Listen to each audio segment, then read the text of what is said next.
Good afternoon, ma'am. Miss Chọc tàu màn rồi á.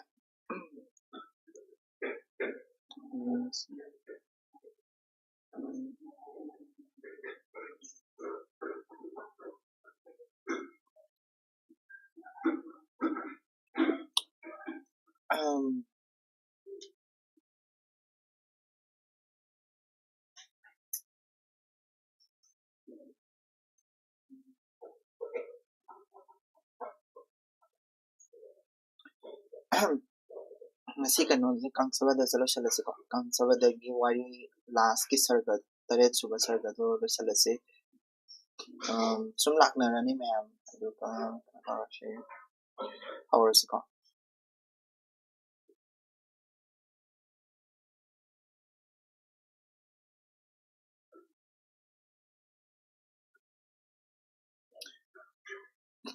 kangsawada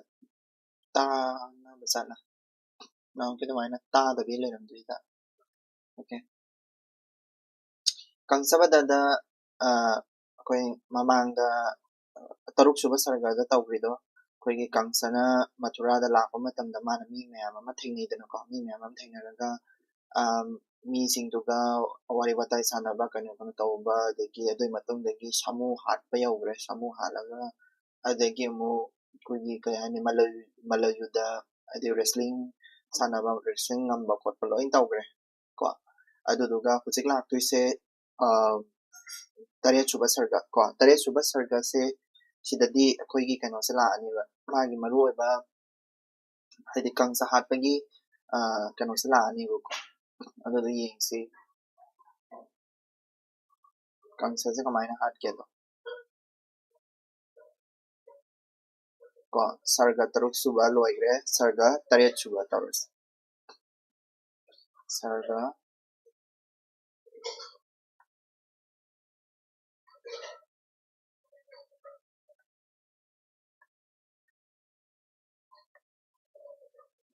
ꯀꯣ ꯁꯔꯒ ꯇꯔꯦꯠ ꯁꯨꯕꯁꯦ ꯃꯥꯏ ꯃꯃꯤꯡꯁꯦ ꯑꯩꯈꯣꯏꯅ ꯗꯤꯄꯥꯅꯤꯆꯥ ꯀꯧꯏ ꯗꯤꯄꯥꯅꯤꯆꯥ ꯗꯤꯄꯥꯅꯤꯆꯥ ꯗꯤꯄꯥꯅꯤꯆꯥ ꯗꯤꯄꯥꯅꯤꯆ ꯍꯥꯏꯔꯁꯨ ꯌꯥꯏꯀꯣ ꯗꯤꯄꯥꯅꯤꯆ ꯀꯣ ꯗꯤꯄꯥꯅꯤꯆꯥ ꯀꯧꯏ ꯁꯔꯒ ꯑꯍꯨꯝ ꯁꯨꯕꯁꯦ ꯑꯗꯨꯒ ꯁꯤꯗꯩꯁꯤꯗ ꯃꯦꯟ ꯑꯣꯏꯅ ꯃꯔꯨ ꯑꯣꯏꯅ ꯑꯩꯈꯣꯏꯅ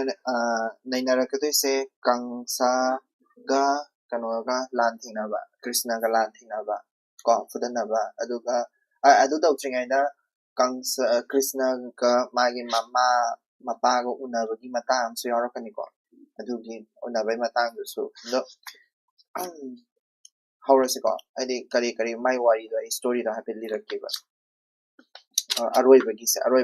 ꯑꯔꯣꯏꯕꯒꯤ ꯁꯔꯒ ꯇꯔꯦꯠ ꯁꯨꯕꯁꯤꯗ ꯀꯪꯁꯒꯤ ꯁꯥꯒꯩꯁꯦ ꯑꯩꯈꯣꯏꯅ ꯕꯣꯁ ꯁꯥꯒꯩ ꯀꯧꯏꯀꯣ ꯕꯣꯁ ꯍꯥꯏꯁꯦ ꯀꯪꯁꯒꯤ ꯁꯥꯒꯩꯗꯨꯅꯤꯀꯣ ꯕꯣꯁ ꯀꯣ ꯕꯣꯁ ꯍꯥꯏꯔꯤꯁꯦ ꯀꯪꯁꯒꯤ ꯁꯥꯒꯩꯅꯦꯕꯀꯣ ꯁꯤꯒꯨꯝꯕ ꯐꯦꯛ ꯈꯔꯁꯤꯁꯨ ꯅꯤꯡꯁꯤꯡꯉꯨꯀꯣ ꯍꯌꯦꯡ ꯄꯩꯈꯥꯗ ꯃꯁꯤꯁꯤꯅ ꯑꯩꯈꯣꯏꯒꯤ ꯀꯩꯅꯣ ꯑꯣꯏꯅ ꯚꯦꯂꯨ ꯑꯦꯗꯤꯁꯟ ꯑꯣꯏꯗꯣꯏꯅꯤ ꯀꯪꯁꯒꯤ ꯁꯥꯒꯩ ꯀꯣ ꯀꯪꯁꯒꯤ ꯁꯥꯒꯩꯒꯤ ꯅꯤꯡꯊꯧ ꯌꯥꯝꯅ ꯑꯀꯟꯕ ꯅꯤꯡꯊꯧꯅꯤꯀꯣ ꯑꯗꯨꯗꯨꯒ ꯍꯥꯏꯗꯤ ꯁꯤꯗꯩꯁꯤꯗ ꯑꯩꯈꯣꯏꯅ ꯑꯁꯇꯤ ꯄ꯭ꯔꯥꯞꯇꯤ ꯑꯅꯤꯅ ꯑꯩꯈꯣꯏꯒꯤ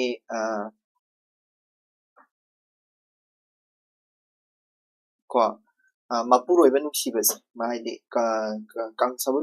ꯅꯨꯡꯁꯤꯖꯕꯒꯤ ꯃꯇꯥꯡꯗ ꯈꯔ ꯍꯥꯏꯕꯅꯦꯕ ꯁꯤꯗꯩꯁꯤꯗꯀꯣ ꯑꯍꯥꯟꯕ ꯍꯧꯔꯛꯄꯗ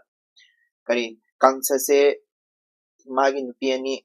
ꯑꯁꯇꯤ ꯄ꯭ꯔꯥꯞꯇꯤ ꯑꯅꯤꯅ ꯌꯥꯝꯅ ꯅꯨꯡꯁꯤꯖꯩ ꯀꯣ ꯑꯁꯤꯁꯦ ꯑꯩꯈꯣꯏꯅ ꯀꯔꯤ ꯑꯣꯏꯗꯣꯏꯅꯣ ꯍꯥꯏꯔꯒꯅ ꯃꯄꯨꯔꯣꯏꯕ ꯅꯨꯡꯁꯤꯕꯒꯤ ꯔꯁ ꯀꯩꯅꯣꯒꯤ ꯁꯤꯡꯍꯥꯔ ꯔꯁ ꯑꯣꯏꯗꯣꯏꯅꯦꯕ ꯁꯤꯁꯦ ꯀꯣ ꯑꯗꯒꯤ ꯑꯃꯨꯛ ꯁꯤꯒꯤ ꯍꯧꯔꯛꯄ ꯈꯨꯗꯤꯡꯒꯤ ꯑꯗꯨꯝ ꯃꯥꯒꯤ ꯈꯨꯏꯁꯦ ꯑꯗꯨꯝ ꯁꯔꯁꯋꯇꯤꯗ ꯃꯥꯅ ꯍꯥꯟꯅ ꯅꯣꯟꯖꯔꯒ ꯈꯨꯔꯨꯝꯃꯒ ꯁꯔꯁꯋꯇꯤ ꯃꯥꯅ ꯏꯕꯅꯤ ꯑꯩꯅꯏꯕ ꯅꯠꯇꯦꯅ ꯍꯥꯏꯔꯒ ꯑꯗꯨꯝ ꯍꯧꯋꯤꯀꯣ ꯃꯁꯤꯁꯨ ꯈꯨꯏꯗ ꯑꯗꯨꯝ ꯍꯥꯞꯇꯣꯏꯅꯤ ꯈꯨꯏꯗ ꯍꯥꯞꯄꯒ ꯏꯕ ꯃꯇꯝꯗ ꯈꯨꯏꯗ ꯑꯩꯈꯣꯏꯒꯤ ꯀꯩ ꯍꯥꯏꯅꯤ ꯁꯤꯅ ꯑꯩꯅ ꯏꯖꯔꯤꯁꯦ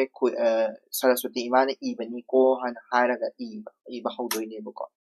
adagi sidaista Basudev Devki anigi wari na hana hogdore ko Basudev Devki ani sigi wari se kamain tong yara kanda Basudev Devki ani sina koina ke doge hara kanda macha se ning doine macha se lakre habdo kano da mathura da lakre habdi macha ani mak ni da ko tare chuba maga ni pa chuba macha Krishna ga Balaram ga se lakre mathura da lakre ma mi mya ma mu nagre habdo aidi Basudev na tambadagi kano se Devki se khangdoi ko adudagi Devki da khangbadagi tama isina kanana no magi yadu mantra kano tauba amana tamdoi ni ko asise haidi yadu haise koigi kano doni koigi mabu kano mangonda chum pau piba adi Basudev ta pau piba lai amakhak leibu ko adugi lai doni masaigi macha pokpo matamda su or Krishna se mana Basudev ka Krishna ki mari su yam chawe ko Basudev se Krishna se Basudev ta haidi wasaki doine ba hai koi Krishna se mapo ahum lak ta pok toine Basudev Dev ki ani gi masa oina Krishna se mapo ahum lak ta pok toine bu ko mapo ama khatang dagan nati ko mapo ahum lak ta pok toine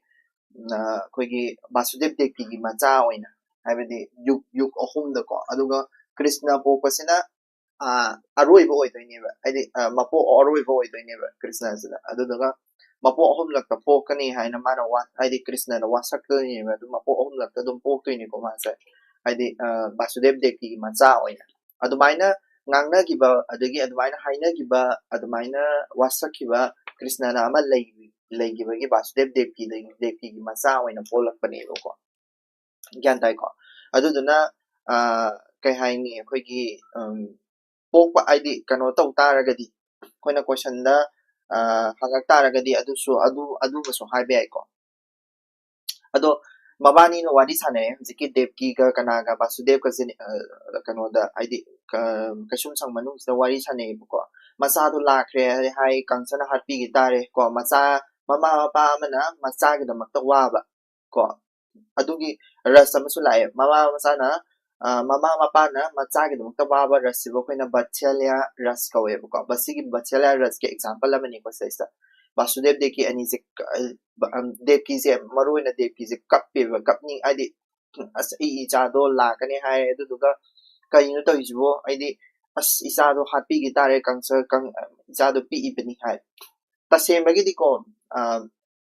Basudev Devki ani se Krishna kawe bo khangdeb masa je Krishna kawe bo khangdeb adi Balaram Krishna hai se maming chi bo khangde maming bo khangdring ai dagi masa masak phawo udring Devki di masa masak phawo udring ai dagi dum masa ga kaina gram ne yamna waba pot amani ba aduduna bidi phatabana masa ga bawo unaba ngam jatre aduduga husikna mu mathura da la kana masa do sirani taba da masa phawo udri mana masang udri ba masa do adugi da makta ma waba hore ko Devki na pakachare ba yamna haidi asa I cha du bu kamai tau tuino ko kape ma se ko kasum sangdu da adudagi haidi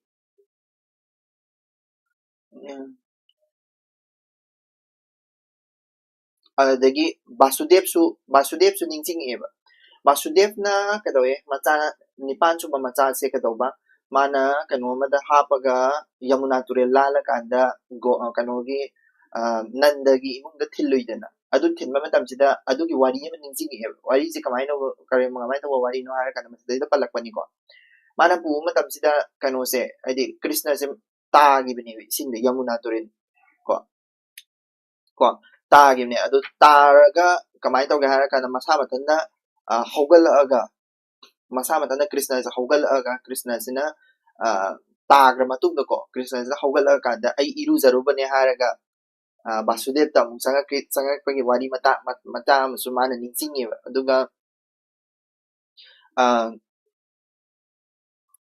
kano se haidi aduga to Basudev se ningsingi aduga mabani se kaminare ka mai lering ai kida makhola ma tari mabani gi manakong sida makhola ma tari makhol se kaino hai kana macha na kawgi makhol ne ima pabungo haina ko si je paikha da hape ai ko ima pabungo na ima kaurakpase ko machana kaurani ko ima pabungona sum tabisida moini mangla hara khangdabida dum tarambani ba adudagi sum hauba ingale ko sum hau hengale adudagi krishna je phallau na mai mamang chongthori krishna phallau na mai mamang chongthori aduduga krishna na haise krishna kano china krishna ima pabungo na kauri ima pabungo ko kaurakpasisu ima pabungo na kauri ni ko leida macha du ubudu da ma se aidi karaka aidi basudev deki ani se aidi yamna aidi harauzaba boy ko adegi krishna balaram ani sina changa kana mama bu pulliba adegi mapa bu pulliba ngasai gi kaino sing se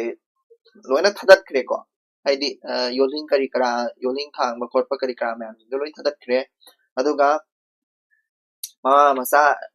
kapminare nusi wari saminare ko masise yamna phajaba bachelor ras ke example amni ko ayeng ras ki matang na question hangmani na ras ki matang na dum hangapsu yai ko adu dana ai sigi loirakpa matamda ai pdf se thazarake whatsapp group telegram da ko aduga aduda sudum aina ngasai tai mem si loina mo urani ko adege ka answer mem question answer mem so aina ina rake ko mapagi masak ubada aidi krishna su aidi ngauri aidi mapabu aidi matam koina ugidraba matungda ubase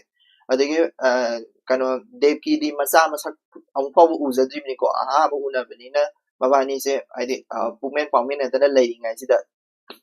ko krishna na smaina hairi eba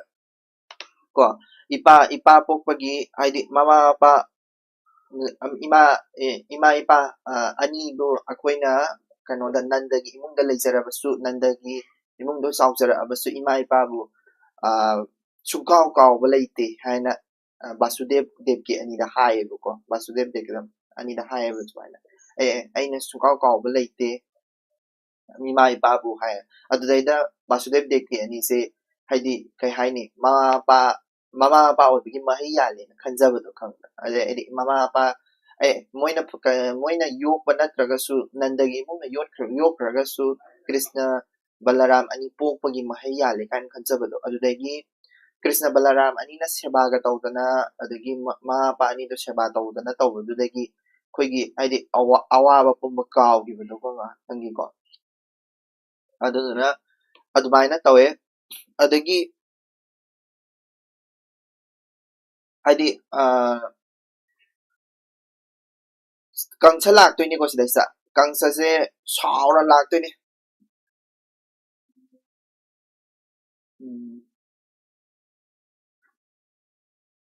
saura lakanda ere kano se devki ga vasudev kada ani da nga ka doini ko nga ka doini kari dawagi no aidi adegi mo kangsa na kano se una doini kangsa na kari no sidaisa ay na what ama what horabra Basudev ke atopa maming ama sila isa mana palaero ko adu da iram Basudev ke atopa maming ko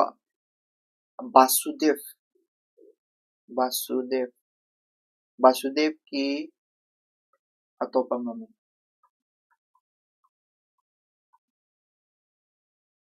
ko hayeng parkhada si maming jida haraga tawrak taraga di adong ngawra to ko anak dundubi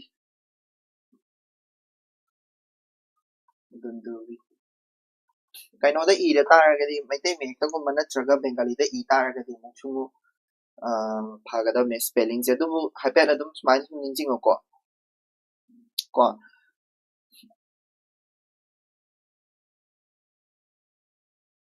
adudagi Basudev ngasagi mapo ahomlak pokhi habagi wari do sidasta mai mate ama yawrammi ko mapo ahomlak pokhi mapo ahomlak ko Basudev devki gi macha oina phangchanaba aina wasaga pokibani ko dedi kangsalae wari nuai sarengai da kangsalae ma ubada awaba ama laiko awaba kizaba ama laiko awaba kizaba habdi koigi bayanak ras ko ras ta haragana bayanak ras koigi kizaba se ko asigi kizabagi ras sisu sidesa ama hapu ko haide devki se kire aine macha do hujik ta unada ngari nupa khakta do macha taru haide macha taruk se nupa khakta hatograbni mai mamang makta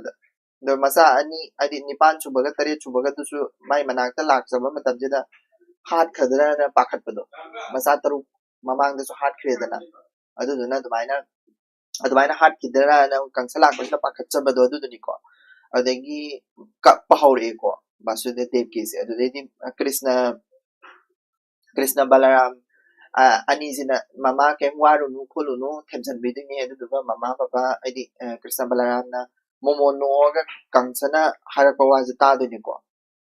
kangsana lauraptoini adi chairaktoini ba adi chairakpasisu kai haini akhoigi kai haini yam phajadaba londa da chairaktoini ko nangi nasa ani sa halakanda ai waichin base ko oge ka haraga chairaktoini ko adagi thang je satlaga machani do hatna bain sinjale machani do adi krishna ga balaram ga ani dudi momono ga dum lei ko ado kangsana ado mana momono lei bidu kangsa je pakhat le pakhat pagi haidi sisu bayana ras ni ko pakhat pa sisu haidi kangsa sisu pakhat pa di pawe kaina di ma haidi magi sibagi sidori se huski angang dugi khutani ko ain khanmu sida pakhat pa madi pawe ni ma se ko pakhat chaba madi dum pawe ni aduna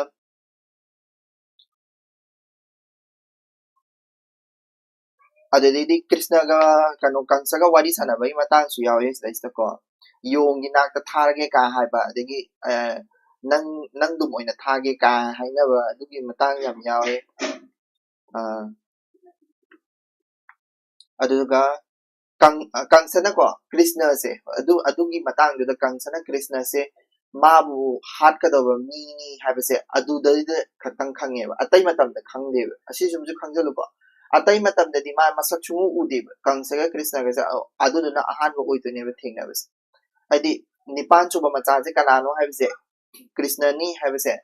adugi matam du da khatang khangmani ba khama nipan chuba macha adu dum su khangjalu ko aduga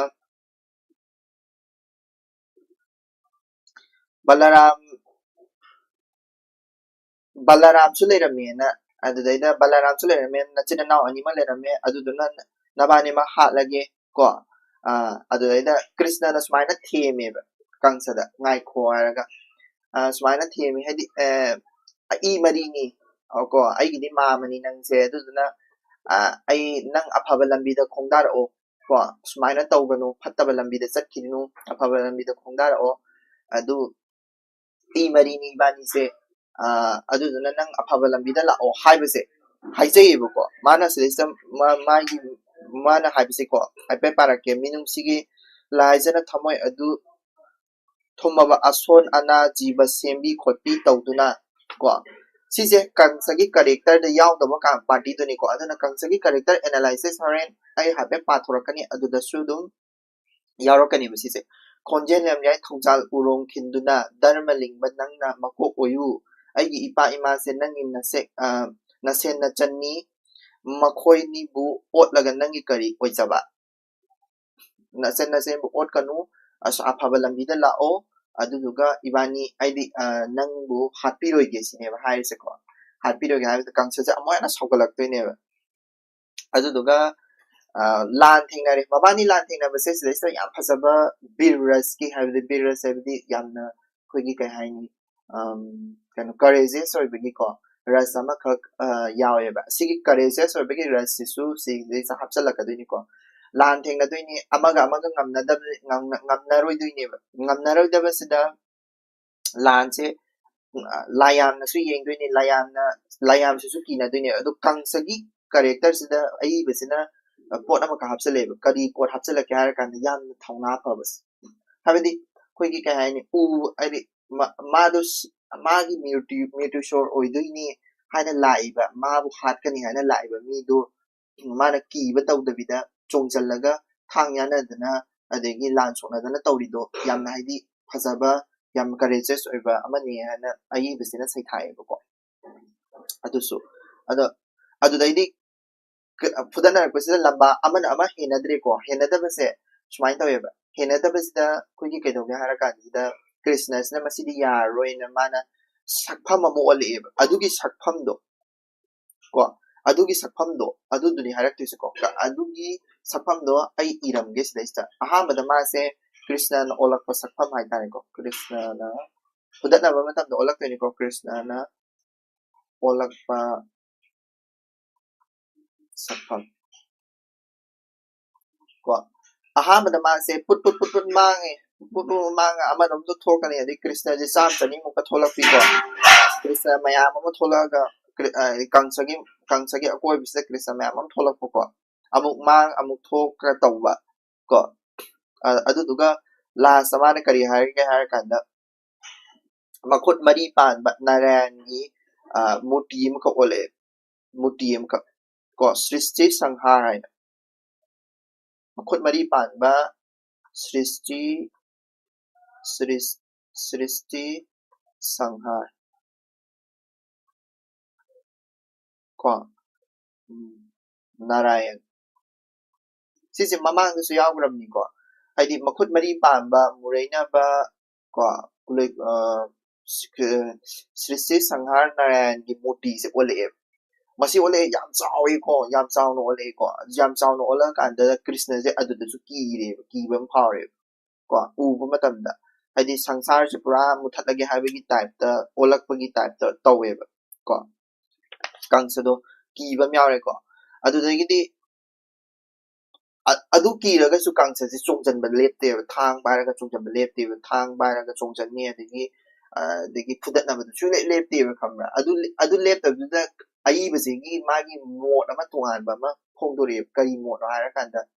smaina haireba he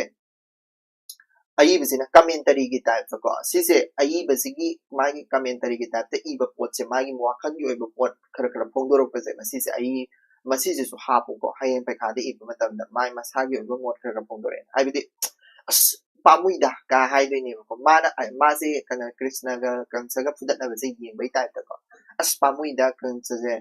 suk mathawna leibase sirani do ngasidi ka haibagi mong ko adagi last ta kedoge harakanda srishti sanghar narayan se olaba matungsida mana kedoge harakanda koigi sudarshan chakra sise thabu thagragadi kakpa ngamde ka hainabaduni ko chakra magi makhutta ungba chakra do adudu tharaeba sudarshan chakra je tharakpada da maje kaknaba ina chongjandoine chongjanbase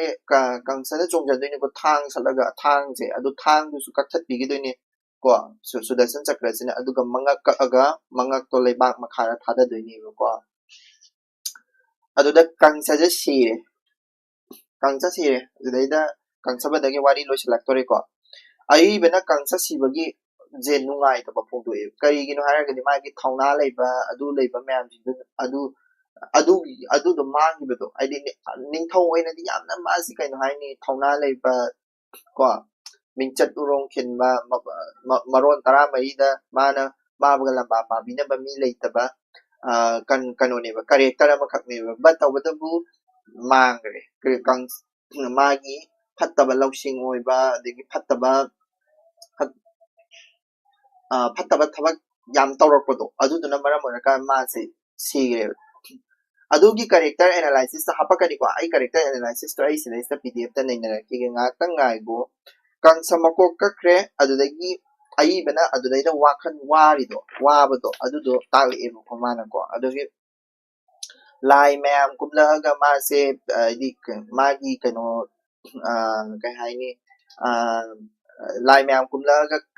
kang sa sigi bedo kang sa hatoki bedo haraw phongdo poina ko sisi harawa phongdokpada aidi harawa phongdokpada koigi kano oina season asi ko aidi example oina su season bi ai ko sise aidi harawa phongdokpada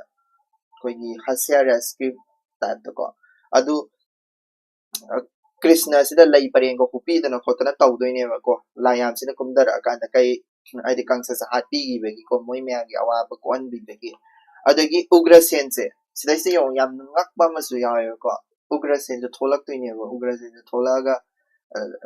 ꯃꯆꯥ ꯁꯤꯕꯁꯦ ꯎꯒ꯭ꯔꯁꯦꯟꯁꯦ ꯉꯁꯥꯏꯒꯤ ꯀꯩꯅꯣꯁꯤꯅꯤꯀꯣ ꯀꯪꯁꯒꯤ ꯃꯄꯥꯁꯤꯅꯤꯀꯣ ꯀꯪꯁꯒꯤ ꯃꯄꯥꯁꯦ ꯎꯒ꯭ꯔꯁꯦꯟꯁꯦ ꯊꯣꯛꯂꯛꯑꯒ ꯃꯆꯥ ꯁꯤꯈꯤꯕꯗꯨ ꯀꯧꯔ ꯀꯧꯔ ꯀꯞꯇꯣꯏꯅꯦꯕ ꯀꯪꯁꯗꯨ ꯁꯤꯈꯤꯕꯗꯨ ꯀꯩꯅꯣꯗꯤ ꯃꯃꯥ ꯃꯄꯥ ꯍꯥꯏꯁꯤꯗꯕꯨ ꯐꯅꯌꯥꯝ ꯐꯠꯇ꯭ꯔꯒꯁꯨ ꯐꯅꯌꯥꯝ Ugrasen mama Ugrasen से मागी निथौफमसे मुंदोइनिको माना को निथौफमसे मुंबीगिदोइनेबा मुंबीरगा माजे कैसुम संग थंबीनिनेबा ओटपीरिनेबा चा पिजदरिनिबको अदु म्यामदा तौरबा बावदा को हजिकी कैनोसिना उग्रसेन थोला काना मागी मचा सिगिबदो अदु दुगिदमत कप्पेबा सिसुसो खोगी बच्चेलरस की या फसबा एग्जांपल निको बच्चेलरस की एग्जांपल पियो हारगदि बच्चेलरस की एग्जांपल अमा सि फसना पियो याय को अस्त्री प्राप्ति सिसु अंगौ पिजोन सेलगा चेन थोरक्तुइनेबा चेन थोरगादा ngसाइगी अस्त्री प्राप्ति सिना आइगी नुपा सिग्रे खोटख्रेना चेन थोरक्तुइनिको चेन थोरक्पसिदा कैदौगे हारकांदा यामना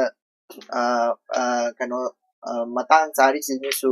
खोइगी अस्त्री प्राप्ति सिना कृष्णदा खुरुमगा हाइदुइनेबा अखोइबु कई हाइनी खोइगी कनो लुखरा ओहले को लुखरा ओहनबिरे अदे अस्त्री पात्री असेमगिदी अस्तीदी कृष्ण से यामना लाचरिनेबको को अदुदुबु कृष्ण माना ला कनो लाचा तारगसु कई हाइनी कृष्ण दुना लापिरिबे कृष्ण दुना माबु कनो ओहनबिरे लुखरा सिंग चलनबिरे सिबु कमाइन तौरिनो इबुंगो आइना लाचरबो पंबा मांगबा तारबरा सिनेबको अदिगी प्राप्ति दी अस्ति प्राप्ति अनि की कैरेक्टर एनालिसिस से पैखाना ममांग हंग्रमनिको अदुदुनिको कैरेक्टर अनि दो अदुगे एग्जांपल दो हायोबा अस्ति दी कदोगे हारा कांदा कृष्ण द साव देव को कृष्ण दो साव दे हाबदी हारो वारो दी वारो वेबको कैगनो हारा गदी आइना नमित कुदिंगी नंगबु लाचबसे आइबु लुखरा सिंग चलनबरा हाइना वारो जबदो दुदुनिको अदुदुगा प्राप्ति दी सावेबा को सावेबा कृष्ण द कमाइना सावगे हारा कांदा आइगा आइगा का आइदी प्राप्ति दी अमरोम द हारा गदी प्राप्ति दी मपुरोइबा निंगबदा ख्वाइ टॉपनेबा यौको अस्ति दी मपुरोइबा निंगे हाबदी यादेबा कैनो आइदी मपुरोइबगी महुत्ता माजे कना निंगे कृष्ण जे निंगदुइनेबा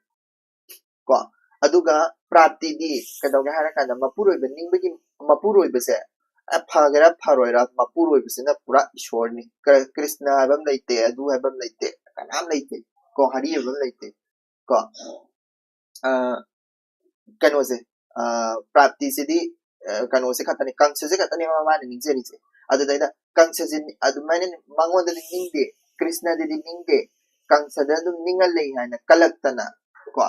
कृष्ण सिना कंस से हातो के बम नेना मरान सिजल्ले खंगना हाइदि प्राप्ति अदु कैरेक्टर एनालिसिस ता अदु सु हापसिको हाइदि हाय बेखादा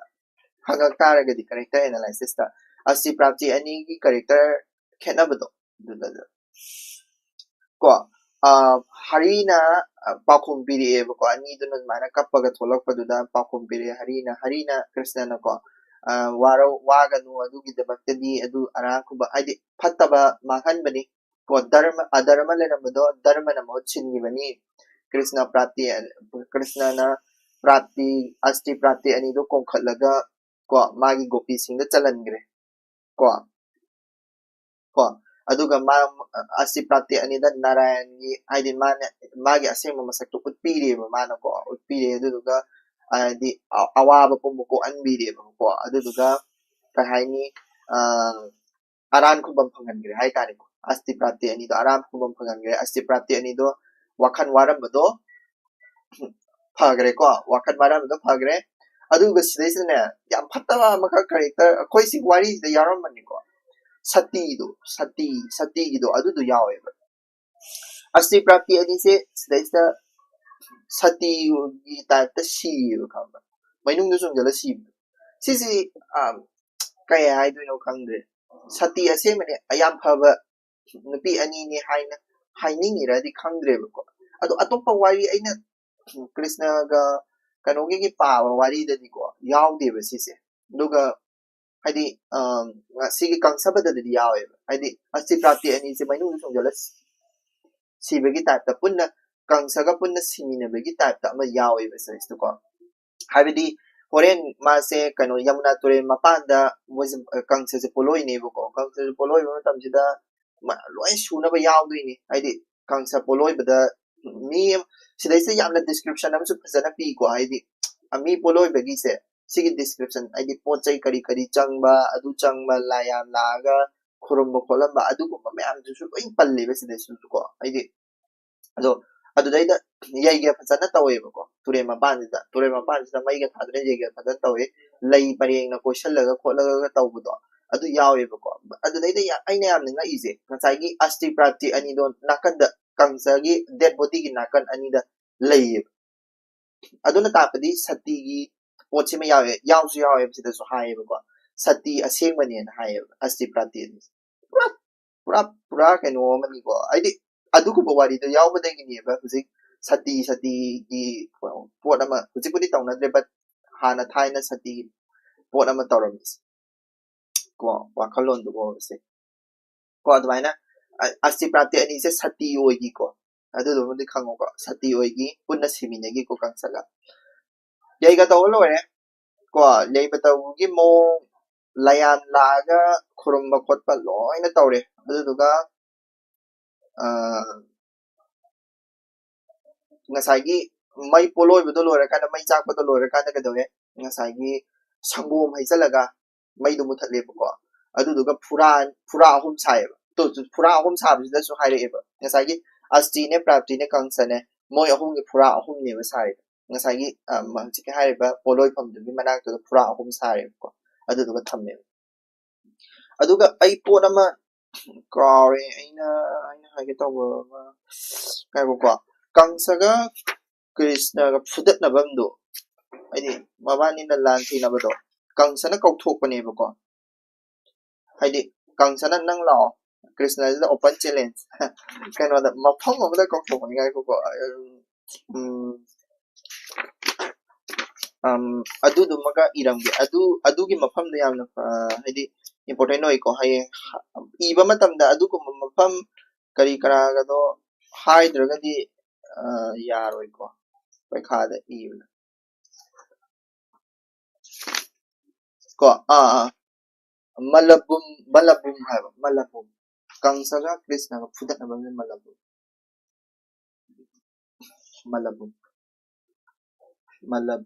ꯃꯂꯕꯨꯝꯗ ꯀꯧꯊꯣꯛꯑ ꯐꯨꯗꯠꯅꯕꯅꯤꯀꯣ ꯀꯪꯁꯒ ꯀ꯭ꯔꯤꯁꯅꯒ ꯐꯨꯗꯠꯅꯕ ꯀ꯭ꯔꯤꯁꯅ ꯂꯥꯟ ꯀꯩꯅꯣꯅ ꯀꯧꯊꯣꯛꯇꯣꯏꯅꯤ ꯀ꯭ꯔꯤꯁꯅꯁꯦ ꯀꯪꯁꯅ ꯀꯧꯊꯣꯛꯇꯣꯏꯅꯤ ꯁꯤꯗꯩꯗ ꯑꯗꯨꯒ ꯐꯨꯗꯠꯅꯗꯣꯏꯅꯤ ꯂꯣꯏꯔꯦ ꯁꯤꯗꯩꯁꯤꯗ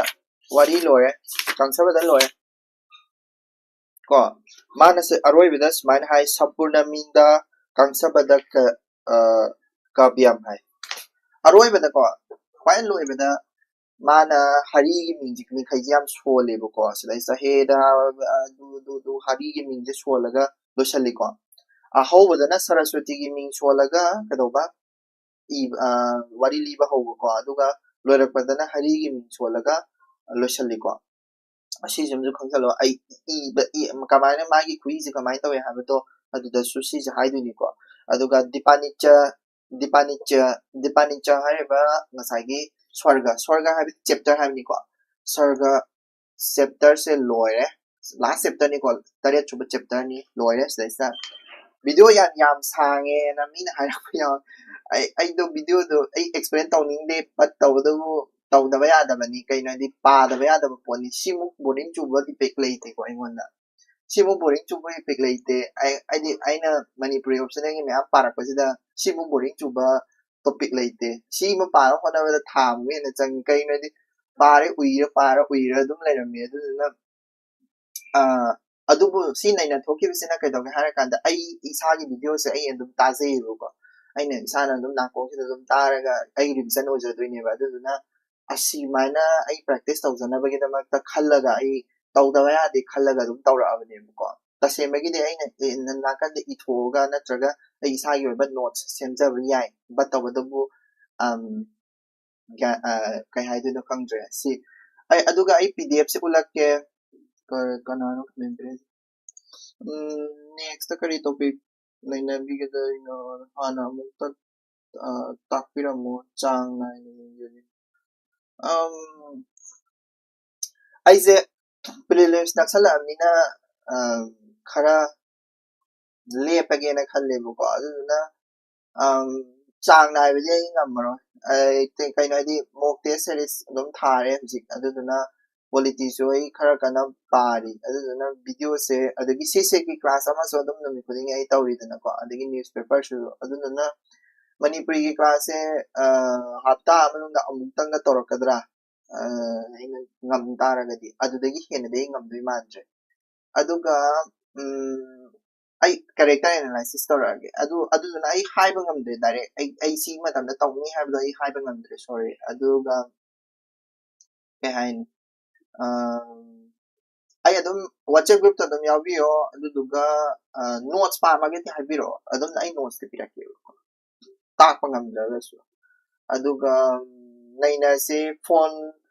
ꯐꯣꯟꯃꯛꯇꯤ ꯇꯧ ꯍꯥꯏꯗꯤ ꯃꯦꯁꯦꯖꯇ ꯊꯥꯕꯤꯔꯛꯑꯒ ꯀꯔꯤ ꯑꯋꯥꯠ ꯑꯄꯥꯗꯣ ꯍꯥꯏꯐꯦꯠ ꯇꯥꯟꯅꯔꯁꯨ ꯇꯥꯟꯅꯁꯤ ꯑꯗꯨꯒ ꯑꯇꯩꯗꯤ ꯑꯩ ꯂꯣꯏ ꯌꯥꯅꯤ ꯕꯠ ꯇꯧꯕꯇꯕꯨ ꯑꯩ ꯚꯤꯗꯤꯑꯣ ꯁꯦꯝꯕꯁꯦ ꯌꯥꯝ ꯋꯥꯏ ꯑꯗꯨꯗꯨꯅ ꯑꯗꯩ ꯚꯤꯗꯤꯑꯣ ꯁꯦꯝꯅ ꯍꯣꯠꯅꯔꯛꯄꯗ ꯏꯁꯥꯗ ꯌꯥꯝ ꯄꯥꯕ ꯑꯃꯁꯨ ꯆꯪꯉꯦꯕꯀꯣ ꯍꯥꯏꯗꯤ ꯑꯩꯅ ꯀꯪꯁꯕꯗꯁꯦ ꯅꯨꯃꯤꯠ 5ꯅꯤ ꯈꯛꯇꯪ ꯄꯥꯈꯤꯕꯅꯦꯕ ꯃꯃꯥꯡꯗꯗꯤ ꯍꯟꯗꯛꯇꯤ ꯅꯨꯃꯤꯠ 10ꯅꯤ 20ꯅꯤꯃꯨꯛ ꯍꯦꯟꯅ ꯄꯥꯔꯦꯕ ꯄꯥꯕꯩ ꯆꯥꯡꯁꯦ ꯑꯗꯨꯗꯨꯅ ꯄꯥꯗꯕꯁꯨ ꯌꯥꯗꯕ ꯀꯣ ꯑꯩ ꯍꯥꯏꯔꯛꯀꯦ ꯄꯥꯗꯕ ꯌꯥꯗꯕꯒꯤ ꯃꯇꯥꯡꯗꯣ ꯑꯩ ꯍꯥꯏꯔꯛꯀꯦꯕꯀꯣ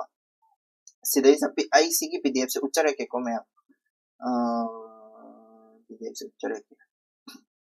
ꯑꯩꯅ ꯏꯖꯔꯤꯁꯦ ꯀ꯭ꯂꯥꯁ ꯇꯧꯕ ꯈꯛꯇꯪ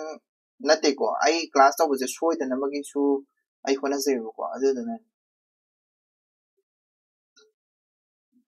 ꯄ꯭ꯔꯤꯚꯤꯌꯁ ꯏꯌꯔ ꯀꯣꯏꯁꯟ ꯁꯤꯗ ꯂꯩꯔꯦꯀꯣ ꯀꯪꯁꯕꯗ ꯀꯕ꯭ꯌꯗ ꯅꯔꯗ ꯄꯨꯁꯜꯂꯛꯄꯒꯤ ꯃꯔꯝ ꯅꯩꯅꯧ ꯀ ꯍꯥꯏꯔꯤꯁꯦ ꯁꯤ ꯅꯔꯗ ꯄꯨꯁꯜꯂꯛꯄꯒꯤ ꯃꯔꯝꯁꯤꯗꯤ ꯑꯍꯨꯝꯁꯨꯕ ꯁꯔꯒꯒꯥꯇꯣ ꯅꯔꯗꯒꯤ ꯋꯥꯔꯤ ꯉꯥꯛꯇꯅꯤ ꯅꯠꯇ꯭ꯔꯥ ꯑꯗꯒꯤ ꯅꯔꯗꯅ ꯂꯣꯏ ꯁꯤꯜꯂꯤꯅꯤ ꯊꯧꯁꯟꯕꯗꯒꯤ ꯀꯔꯤꯗꯒꯤ ꯐꯨꯗꯠꯅꯍꯟꯕꯗꯒꯤꯀꯣ ꯑꯗꯨ ꯃꯌꯥꯝꯗꯣ ꯂꯣꯏ ꯏꯕ ꯌꯥꯔꯦ ꯀꯪꯁꯕꯗ ꯀꯕ꯭ꯌꯗ ꯃꯔꯨꯑꯣꯏꯕ ꯔꯁ ꯑꯗꯨ ꯁꯟꯗꯣꯛꯅ ꯏꯌꯨ ꯃꯔꯨꯑꯣꯏꯕ ꯔꯁꯁꯤ ꯀꯔꯤꯅꯣ ꯚꯛꯇꯤ ꯔꯁꯅꯤꯀꯣ ꯚꯛꯇꯤ ꯔꯁꯅꯤ ꯃꯔꯨꯑꯣꯏꯕ ꯀꯩꯅꯣꯁꯤꯗꯤ ꯚꯛꯇꯤ ꯔꯁꯅꯤꯀꯣ ꯑꯗꯨꯗꯨꯃ ꯈꯪꯖꯜꯂꯨꯀꯣ ꯀꯩꯅꯣ ꯅꯠꯇꯦ ꯕꯠꯁꯜꯌ ꯔꯁ ꯅꯠꯇꯦ ꯁꯤꯡꯍꯥꯔꯥ ꯔꯁ ꯅꯠꯇꯦ ꯔꯨद्र रस नते बीर रस नते हरिया रस नते करुण रस नते अम्ब नते कंसबदगी ख्वाई मरु ओइबा रस से कइनो हारगदी भक्ति रस निको अदुगी चपचाबाई कनो आंसर पिरकेबको कंसबद कबगे मरु ताइबंग मियोइबगी ईश्वरगा लंबी उन्ननबनी होनै अमदी कंसबद काउंगमद्रब चरित्र अमा ओइना yi हाइबसी मरिक चुमना नैनादुना इयु को कंसगे वारी ngaतनी सदैदा हाय मैम जिसे अदुना समरी नि को सिदी वारी दुगी समरी नि चैप्टर इस एंड एवरी चैप्टर खुदी मक्ता करी करी वारी यावे हाबदुमा इबिरो कंसगी मतांग हाय हाबदुमा सु इबिरो को अदुदुगा लास्ट कंक्लूजन द कदोरे अधर्म बु मांगनदुना धर्म बु पुरकपा को ताइबापा ममपुना मी ओइना ओलगा धर्म बु पुरकपा को अधर्म बु मांगलगा अदुदुनी को हाइदुइसे को कंक्लूजन द अदुदुनी हाइदुइसे अदु खितंग इलाबोरेट ओरगे इबिरमुको खरा फसना नाना हाइदि वहाय वता खरा फसबदा हापगा अदुना आइगी सिगी वीडियो मंगा र तरुला तरेला कनो सुरमने असिजे पुलप पुना तारगांदा अदुम इबिया नि पेना पार आई सिदे हेना पाबा थेंगनद्रिको अदगी एक्सप्लेनेशन से सुमाइना सु तौरोएना खल्ले आई अतोपन कोचिंग चलो आइसु चले तौरते अदो खंदे सिदे हेना एक्सप्लेन तौबदे थेंगनरो अदुगा एक्सप्लेन तौमल्ले सु हारकनुको क्वेश्चन से खोंगमोएबा आइदि मनुंग पाद्रगदि काबा पारा याबा नते अब अदुदने मणिपुरी ऑप्शन से कोई ओजाना हारपदि मणिपुरी ऑप्शन से इदे मीसे इबु इरमगले पीरगे लेरबदो इरमदे हाय अदुदि काइदे मा फंगने 300 कोर्स तौबा याबा सब्जेक्ट निको अदुदना 300 कोर्स तौनबा खरा पाजे ꯑꯩꯒꯤ ꯋꯥꯗꯗꯤ ꯑꯩ ꯂꯥꯏꯔꯤꯛꯇꯣ ꯂꯩꯔꯨꯔ ꯑꯗꯣ ꯑꯩꯒꯤ ꯚꯤꯗꯤꯑꯣꯁꯦ ꯈꯤꯇꯪ ꯌꯦꯡꯉꯒ ꯑꯗꯨꯝ ꯂꯣꯏꯔꯦ ꯍꯥꯏꯕ ꯚꯤꯗꯤꯑꯣꯗꯩ ꯍꯥꯏꯗꯤ ꯂꯥꯏꯔꯤꯛꯇꯩ ꯍꯦꯟꯕ ꯃꯌꯥꯝ ꯑꯃꯁꯨ ꯌꯥꯎꯔꯕꯅꯦꯕ ꯑꯗꯣ ꯂꯥꯏꯔꯤꯛꯇ ꯌꯥꯎꯕ ꯄꯨꯝꯅꯃꯛꯇꯣ ꯑꯩ ꯂꯥꯏꯔꯤꯛꯀꯤ ꯏꯁ ꯑꯦꯟ ꯑꯦꯚ꯭ꯔꯤ ꯂꯥꯏꯟ ꯄꯥꯔꯒꯅꯦꯕ ꯑꯩꯅ ꯑꯦꯛꯁꯄ꯭ꯂꯦꯟ ꯇꯧꯔꯛꯏꯗꯣ ꯑꯗꯨꯗꯨꯅ ꯋꯥꯠꯇ꯭ꯔꯕ ꯍꯥꯏꯅ ꯈꯜꯂꯦꯀꯣ ꯂꯥꯏꯔꯤꯛꯇꯒꯤꯗꯣ ꯍꯥꯏꯗꯤ 2016 ꯁ꯭ꯔꯤ ꯀ꯭ꯔꯤꯁꯅꯅ ꯃꯙꯨꯄꯨꯔꯤꯗ ꯄꯥꯡꯅ ꯆꯠꯄꯒꯤ ꯂꯝꯕꯤꯗ ꯔꯥꯙꯤꯀꯥꯅ ꯁꯈꯤꯁꯤꯡꯒ ꯂꯣꯏꯅꯅ ꯗꯣꯂꯥꯏ ꯊꯤꯡꯕꯒꯤ ꯃꯇꯥꯡ ꯁꯩꯊꯥꯔꯛꯎ ꯁꯤ ꯄꯨꯔꯥ ꯀꯌꯥ ꯁꯨꯕꯅꯣ ꯃꯉꯥ ꯁꯨꯕ꯭ꯔꯥ ꯃꯉꯥ ꯁꯨꯕ ꯑꯣꯏꯔꯝꯒꯅꯤꯀꯣ ꯃꯉꯥ ꯁꯨꯕ ꯁꯔꯒ ꯑꯣꯏꯔꯝꯒꯅꯤ ꯃꯉꯥ ꯁꯨꯕ ꯁꯔꯒꯗꯨꯒꯤ ꯄꯨꯂꯞꯇꯣ ꯑꯣꯏꯔꯝꯅꯤ ꯁꯤꯁꯦ ꯑꯗꯨꯗꯨꯅꯦ ꯑꯦꯛꯁꯄ꯭ꯂꯦꯟ ꯇꯧꯗꯣꯏꯅꯤꯀꯣ ꯋꯥꯔꯤꯗꯨ ꯏꯗꯣꯏꯅꯤ wari khanga di wari di ni kare karana horokpa kana karana ai video chi yembiro na dana kari maram gi damakta kangsabu danur arjun tawna bagi thorang tohon khibagi mamutta na iro ma hana ni ko ase mai maram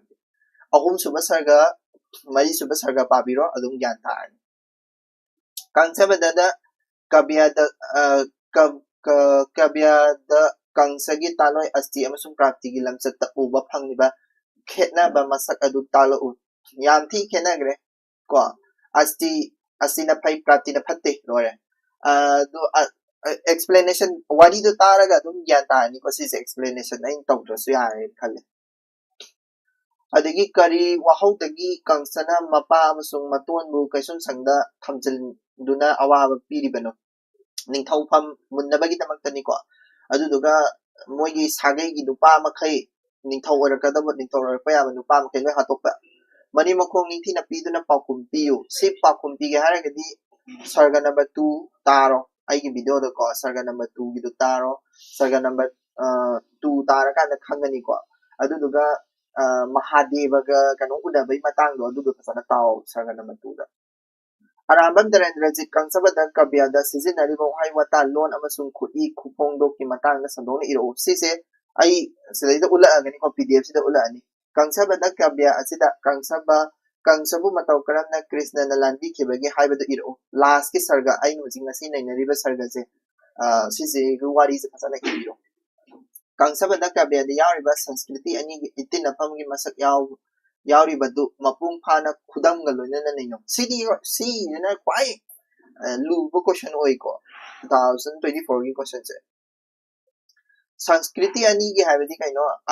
Sanskrit atop to ari riba lon myamam su yawe aduga maitai gi ase asemba ari riba lon su myamam yawe ba ani mak yawe duni ko agba si je pura khui duni bi iduise khui de yaro kan ko khui da maitai gi ari ba lon yawe maitai gi paro yawe Sanskrit ki Bengali ki loan adu yawe adu khui gi do ai explain taro pada isi sa haira 2025 Kangsabada Kabyagi Krishna amasung Kangsagi charitra uba phangliba pap amasung punya gi masak adu sandokna iyo analysis ni ko Kangsagi analysis Krishna gi analysis ai isi gi character analysis sa yawra ani ko character analysis to yengas 2000 aduna lukhal e basum pangpada paraga yaba nte ha pangpada paraga koi kaya ni natraga explanation to katang taraga kaya ni question se khumanga moe question se dum lui kang sabadagis aduna ni ko aina video taruk tare ka thari se ai bi kai hai ni tawbanen tawraga di khara phajana tawbana phaiba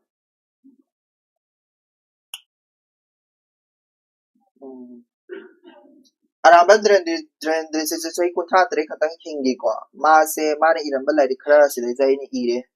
Kabiratna Phangi Mas in 1948 ta ko dagi Kangsabadagi aidi Khanda Kabyani haibagi maram sing du sidai sa hangak pa yaba ko sandani ko Khanda Kabyani haibagi maram sing ko sidai da piri ko aidi nayaki oibagi wari asi smana Hindu dharma gi sarga tare khakna saba du gumada wari mate ama kani Mahabharata gi mate ama lokthorapani alankar yam yawi ko adu ma'am जिंदु सिलाइसा लो यारबनी को अदेगी भक्ति रसना थल्लबा कव्य अमा ओइना तो भक्ति रसना थल्लबा कव्य अमा सी पूरा explanation से लो ले को अदे हाइदी मागी भक्ति रस से कराय कराय दे ले यावगे बा करम मखल की भक्ति यावगे बा सी को मधुर भक्ति बाप है मधुर भक्ति बाप है बदि कइनो श्री हरि गा राधा गा ब्रज गोपी मैम जी का अदेगी kabuzayana ama yaugidro adi yamna masak tv nupi ma masak fazangi guhada chongdara sirangni tawbado adu ne moi mayamsigi adi madur bhakti ba habidi kaino harakanda nungsi nungongi bhakti haitare ko aduduniko adu radana wanthagi ba gopi singna siregi lambi thatpa ko adagi guhada chongthage tarambadagi kabuzana hari थेंगनबदगी कलहौबा अदु तो अदा तो कमे बचला रस की भक्ति हाय तारगदी कोई ममा मपा द कोई भक्ति सिस्टम से खुदा मैं नंद यशोदाना कृष्ण धनुय चलम नाइदा तौबा थवाई वाजा भक्ति को वासुदेव देव की अनीना कृष्ण धनुय गा याव लाकपगी लाकपदा इमा इपा पाबुंग काइन कौरप मतबद फंगजब भक्ति को बचला रस की भक्ति adagi ko dasaya bhakti bhap haina amasu lei ko haidi bhagavadu seba tawbuduna ningba bhap haidi ishwar seba tawba haitare sisina ngasagi na nuksi nungon gi lere mama pa seba tawba gi lere ishwar gi lere sisina dasaya bhakti bhap haisina ishwar bu khanjabagi khudamana haise sudama na Sudama na lay pareng yon manupam lebido aduduna Krishna seba tawbuduni ko akrura na adagi layana adagi thawai pandaba uwa ka mayam ma yawni kangsana nardamuni seba tawbusu amani ko ishoro na seba tawidana nardamuni se adagi kanona su sidesa ina pandaba khara su yawe kanona khoigi kari haini kangsana durga zulatpagi durga nate kano Shiva Mahadeva lapagi su yawbani ko asti prapti na kano lachaba ani kangsabu lachaba kadagi sati oigiba Krishna bu lachaba nardamuni na Sri Hari bu lachaba adumaina adu mayam jingdo ishwar lachabagi bhakti gi kano ne ko bhakti ras ne adudana bhakti ras ki part amane na nikino ko Pida magi ngasai akoina nainagi ba photo sida leire Madhupuri first sarga second sarga third sarga fourth sarga fifth sarga sixth sarga well leire ko sida magi mamin ning ai loi irabani ko si pdf sida yarabani loina manga suba sarga da kari thengna ki ba ki taruk suba taret suba sarga da si taret suba ni ira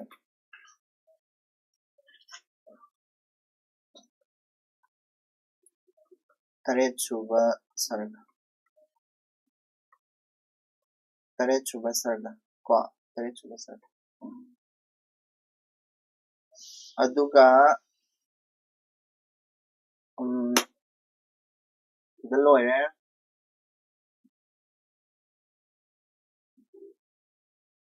character analysis kangsa ki character analysis Madhupuri ki khwai phaba ning thawa mani ma se ko sengo chagat ba phajaba pamba ning thawa mani adi manai masan yamna luna thawa ning thawa su oi ko ma se dagi kai hai ni yam section jaba yamna thauna le ba ning thawa su oi man si je oi hai si ki maram di kai na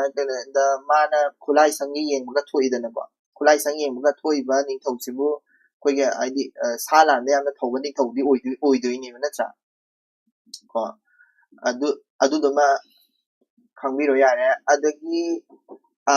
phattaba wakal da haraga masagi wakal da ngamba ko minumsi leitaba thauja leitaba ko napal ka ba ko ningthawni di haraga ningthawgi thawdang tawdaba lai guru dharma da tathiba laisang thugai ba dharma bu leitaba tukachaba adagi hinchai taba mayam ama loisalaga tawba ko si mayam ji ai loi irabani pdf se loi yawre ko adagi lamba pananaba jagatta kana leitrasu kai haini magi pangat thona adi Krishna ga lanthena matamda mase kai ni akiba leitraga su ko magi phattaba thabak mayam tawuduna hena ngamgidana mase kadawge harakanda phattaba di shigimni Krishna gi makoda shigimni ko Krishna se leire Krishna gi character ju sida leire Krishna ga character di aphaba ngakani character si bok ta khara wali bane igedaba ko ishwar gi character ni ko ngakpi haiba adu mayam jingdo loina ma yawdre mongon ko Nardagi character so hangakpa yae na sumi sanmane Nardagi character ji iba loidri khudi amasung loan khudi amasung loan jini ya maru oirse ko khudi amasung loan da ai sai haizarake khudi amasung loan da ya maru oirse amrita char sanda da iba ko 7 by 7 7 plus 7 am sorry 14 suba 7 plus 7 gi matra di kaino harakanda khonthok se tare tare na khusing oiraga oiba khonthok na oye ko aduga mana irakpa matamda saireng ji irakpa matamda tare tare na khusing oiba khonthok ta iye amrita char sanda kawi ko ado marak marak ta su nipan nipan oiba su lai ko haibadi marak marak ta su khoi gi kai ni mitra sarga gi type ta mitra gi haidi mitra haibadi kaino friendship ki type ta amritchar haibadi kaino sigi amritchar haibse freedom haibani ko sisina haidi magi form leitaba haitare form leitabani sina amrita char haisina mitra char haisina khoi gi friend ki type ta ba haitare ko friendly oiba mong di iba haitare mina ilai lai na khangma ngam mong di iba sisina amrita char haisina mong shape leitaba mong di iba ko adagi alankar da su alankar makhal me ama ya magi da yawi khudam mai alankar da su khoi gi kai haini upama ko sabda gi alankar ko adagi artha gi alankar yawi ko ada khudam da su aina me ama piri ko britan nupras alankar adagi ante nupras alankar adagi santra nupras alankar ko adagi artha alankar da su punapama gi alankar ko punapama alankar adagi kanu gi alankar su yawani ko writing style da su aina igibado saraswati imam khurum magi iba comparison to bagi sida su khara le ko adagi atopa lon hapchan ba haidi mauna brata hapchan ba haidi khut mon khangna ba ko adagi manipur gi sana bi pot hapchan ba saji sangai ko adagi muga phi phane ka hapchalin loina adagi sanskrit lon hapchan ba ko adagi ai nga sai jagi bedo sigi lon ani tina bagi manipur gi ari ba lon so hapchan ngani kadoba duga sanskrit lon so hapchan ngani bengali so hapchan ngani man tari se ko adudana ni lon ani ge tin phamne na hai do ko aduju khangjalu ko manipuri lon da ita kain kauna ba adagi sanur man da haiba athauba kain kauna ba se manipuri lon ni da tare hapchali ni mo da adugi example aina takpa matamda mayam ama haigre ko adagi character adi migi maming tongan tongan na kaubidina ko maming tongan tongan na kaubuka maming je loina ma hapado kuda maina masagi basudev ka to maming ama to pam kaubidana adagi kari kara adu mayam ju aina takpa da explanation do lo yawgrabani ko hanchalaga mu tabiyo nduduga isagi oiba note sembiro ko pauro hapchali ko adi kang kada linchang bagong kai krishna kang sana adi Vasudev Devi ani da sai ba tam da hai bidani ko adagi tarage sa suna leng thong phai ka lon da su koi ka ni hindu puran ni lon me am yawe ko ado ba maitai lon so hapchali ko ari ba maitai lon so hapchali ko sanskrit bangla gi lon so hapchali ko wahai pungba budi yam yaw dra su ko adagi aiba masada khanjaba wakhal ga so hapchali ai nga sa hai gi aiba masada khanjaba as krishna ji pang kano ji kang sa ji pangida माजे swine तौरदि फजदोनी का हाइजबा अदगी मामा पा अदि कनो जे रामन दरेंद्र जी की मा अदि मागी मामा ले पाक नुसी जबगी मचा पाट मचा का हपसलकदो इस मथुरा दे चपा मतमदा मम ए इमा ले बा पु हेन ले पोंते का ना हपसले इदन को माना को ममांगी अइना लेबा मतमदा अदुगा हापुदो अदु मसागी वे लोंदा बुदा मसागी बा वाखल गा हपसलकदो वारी परिंग जिदा यावदो रस रस तसु अवाबा कीबगी रस ma'am ama yawi first sarga second sarga third sarga fourth sarga ma'am ama yarangani isdese khara ire ko example duni khara khara higher loye ani nungai ba haraubagi hasya ras ki sarga yam yawbani aina khara khatani sidai ri se rudra ras example khara adum bi bi ai ko rudra ras asawbagi sarga ras ne adagi mama pa macha bu nuksi bagi ras ko nuksi nungon gi ras ko adagi akala thogi ras biras sisa hanga pe ai ko handa biras akala thog karam kan da akala thogi ras kara yaw ge do ida lore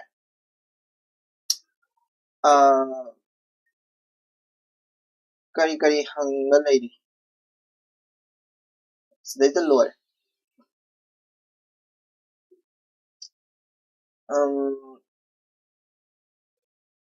ꯁꯤ PDF ꯁꯦ ꯄꯤꯔꯛꯑꯒꯦ ꯑꯗꯨꯒ ꯄꯥꯔꯣ ꯇꯥꯛꯄꯗꯕꯗꯗꯤ ꯂꯣꯏ ꯌꯥꯎꯈ꯭ꯔꯕꯅꯦ ꯁꯤ ꯂꯣꯏꯁꯤꯜꯂꯒꯦ ꯀꯩꯅꯣꯁꯦ ꯂꯥꯏꯚꯁꯦ ꯇꯣꯄꯤꯛꯇꯣ ꯃꯊꯪꯒꯤ ꯇꯣꯄꯤꯛꯇꯣ ꯀꯩꯅꯣ ꯈꯝꯕ ꯊꯣꯏꯕꯤ ꯁꯩꯔꯦꯡ ꯇꯧꯔꯅꯤ ꯀꯣ ꯑꯗꯣ ꯃꯇꯝ ꯈꯔ ꯉꯥꯏꯕꯤꯔꯣ ꯃꯌꯥꯝꯁꯨ ꯑꯗꯨꯒ ꯈꯝꯕ ꯊꯣꯏꯕꯤ ꯁꯩꯔꯦꯡꯗꯣ ꯇꯧꯔꯁꯦ ꯑꯗꯨꯗ ꯀꯣ ꯀꯩꯅꯣꯅꯤ ꯏꯄꯤꯛꯅꯦ ꯑꯗꯨꯁꯨ ꯄꯥꯕ ꯋꯥꯈ꯭ꯔꯕꯅꯤ ꯂꯣꯟꯗꯥ ꯄꯨꯗꯥꯗꯣ ꯌꯥꯝꯅ ꯀꯩ ꯍꯥꯏꯅꯤ ꯁꯩꯔꯦꯡꯒꯤ ꯃꯑꯣꯡꯗ ꯏꯕꯁꯦ ꯌꯥꯝ ꯋꯥꯕꯅꯤ ꯄꯥꯕ ꯑꯗꯨꯗꯪ ꯂꯣꯏꯁꯟꯈ꯭ꯔꯒꯗꯤ ꯌꯥꯔꯦ ꯑꯗꯨꯏ ꯃꯈꯥ ꯇꯥꯕꯗꯤ ꯑꯔꯤꯕ ꯂꯤꯇꯔꯦꯆꯔꯗꯣ ꯇꯧꯅꯤꯡꯉꯦ ꯑꯩꯗꯤ ꯑꯔꯤꯕ ꯂꯤꯇꯔꯦꯆꯔꯗꯣ ꯑꯩꯁꯨ ꯀꯣ ꯑꯗꯨ ꯅꯠꯇ꯭ꯔꯦ ꯍꯥꯏꯔꯒꯅ ꯀꯩꯅꯣꯁꯤꯡꯗꯣ ꯋꯥꯔꯤ ꯃꯆꯥꯁꯤꯡꯗꯣ ꯇꯧꯊꯣꯛꯄ ꯑꯃ ꯅꯠꯇ꯭ꯔꯦ ꯍꯥꯏꯔꯒꯅ ꯅꯣꯕꯦꯜꯒꯨꯝꯕꯗꯤ ꯅꯣꯏ ꯅꯁꯥꯅ ꯄꯥꯖꯧꯀꯣ ꯅꯣꯕꯦꯜꯒꯨꯝꯕꯗꯤ ꯅꯣꯏ ꯅꯁꯥꯅ ꯄꯥꯖꯔꯣ ꯑꯗꯨꯗꯨꯒ ꯑꯩ ꯚꯤꯗꯤꯑꯣ ꯑꯃꯈꯛꯇꯪ ꯁꯦꯝꯃꯛꯀꯦ ꯅꯣꯕꯦꯜꯒꯨꯝꯕꯗꯤ ꯀꯣ ꯁꯤꯗ ꯂꯣꯏꯁꯤꯜꯂꯒꯦꯀꯣ ꯊꯦꯡꯛ ꯌꯨ ꯁꯣ ꯃꯆ ꯍꯦভ ꯑ ꯒ꯭ꯔꯦꯠ ꯗꯦ